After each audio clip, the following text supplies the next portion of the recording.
जय हिंद दोस्तों। मैं हूं विष्णुदत्त और आज हम बात करेंगे देश में चल रहे विचित्र प्रकार के लटकाने भटकाने वाले राजनीतिक उपक्रम की, जो कि भ्रष्टाचार की एक जीती जागती प्रत्यक्ष मिसाल प्रतीत हो रही है।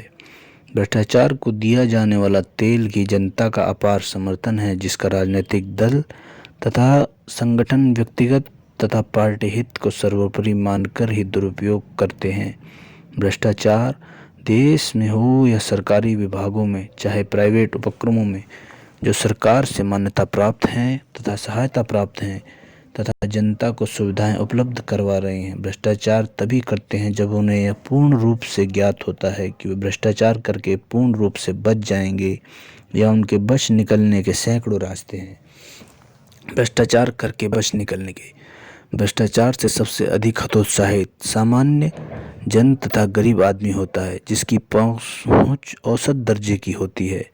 राजनीतिक दल यदि चाहें तो देश में केवल मात्र एक दिन में ही भ्रष्टाचार को जड़ मूल से समाप्त कर सभी को समान रूप से सुविधाएं सुनिश्चित करवा सकते हैं तथा उपलब्ध करवा सकते हैं। सरकारी तथा प्राकृतिक संसाधनों का समुचित उपयोग सुनिश्चित किया जा सकता है। केवल मात्र राजनीतिक इच्छा शक्ति की आवश्यकता है और राजनीतिक इच्छा शक्ति चाहने वालों के पास पूर्ण रूप से बहुमत भी व्याप्त है, जिससे कि वह देश हित के लिए तथा जनहित के लिए सर्वोपरि कार्य सुनिश्चित कर सकते हैं। परंतु वे ऐसा नहीं करते। यद्यपि वे ना करें, परंतु उनके पास सैकड़ों ऐसे उपाय हैं जिससे कि वह देश में व्याप्त भ्रष्टाचार को जड़मूल से समाप्त करते हैं। सफ़ेद रंग शांति का प्रतीक है। हमारे देश के राष्ट्रीय ध्वज में भी सफ़ेद रंग विद्यमान है तथा संसार के प्रत्येक व्यक्ति के सफ़ेद रक्त कोशिकाएं होती हैं, जो शरीर में सबसे अधिक रोग प्रतिरोधक क्षमता उत्पन्न करती हैं तथा शरीर के सिपाही के नाम से जानी जाती हैं। ठीक उसी प्रकार से देश के संविधान में भ्रष्टाचार को समाप्त करने के लिए श्वेत राजहंस को विद्यमान किए जाने की आवश्यकता है, जो कि सुदर्शन चक्र की भांति देश में व्याप्त भ्रष्टाचार को जड़मूल से समाप्त कर संविधान की पवित्रता को निरंतर विद्यमान बनाए रखे तथा सभी को समान रूप से अधिकार तथा कर्तव्य सुनिश्चित करे तथा उल्लंघन करने वालों पर कठोर दंडात्मक कार्यवाही हो।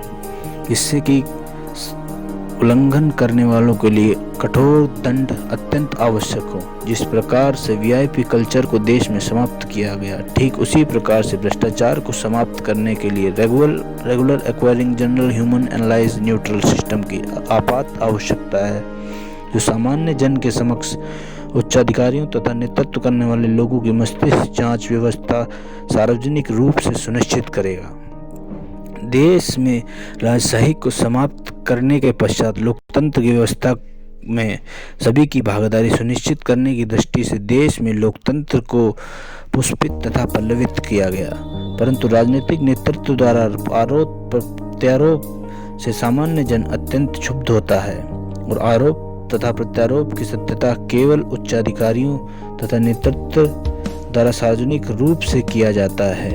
यह किन कारणों से और क्यों किया जाता है, सामान्य जन इससे सदा ही अनभिज्ञ रहता है और अव्यवस्थाओं का सामना निरंतर सामान्य जन को ही करना पड़ता है। तो यह सर्वसिद्ध हो ही जाता है कि सभी लोग सर्वहित के लिए प्रतिबद्ध हैं। लोक कल्याण ही लोकतंत्र का मूल है और लोकतंत्र का मूल लक्ष्य सर्वहित है, सर्व कल्याण है। परंतु भ्रष्टाचार इसमें सबसे बड़ी बाधा है। कारणवश संविधान में राजहंस सुदर्शन की आपात आवश्यकता है, जो कि देश में व्याप्त भ्रष्टाचार को जड़मूल से समाप्त करने के लिए अत्यंत कारगर सिद्ध होगा। और यदि यह न होता तो निरंतर भ्रष्टाचार जारी रहेगा और इसे समाप्त करने के लिए किसी भी प्रकार से कोई भी कार्य जनहित के लिए राजनीतिक इच्छा शक्ति द्वारा असंभव सा प्रतीत होता है। यह कार्य तभी संभव हो सकता है जब राजनीतिक इच्छा शक्ति अति दृढ़ हो और राजनीतिक लोग सामान्य जन में से गए हुए सामान्य जन भावना को सामान्य आदर करते हों। केवल मात्र यह कार्य तभी संभव हो सकता है।